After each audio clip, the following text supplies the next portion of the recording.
Samoodobravanje i samoprihvatanje u ovom času su ključ pozitivnih promjena u svim oblastima našeg života. Voleti sebe za mene znači da nikada više ni zbog čega nećete kritikovati sebe. Kriticizam nas zatvara u obrazac koji pokušavamo da promenimo. Razumevanje i nežnost prema sebi pomažu nam da izađemo iz toga.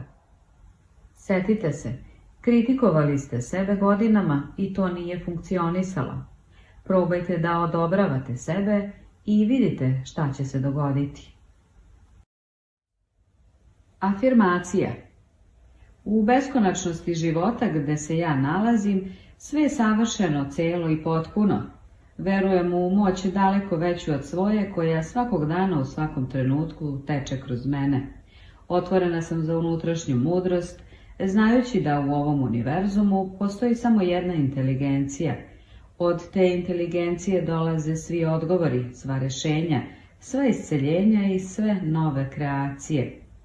Verujem u tu moć i inteligenciju, znajući da sve što treba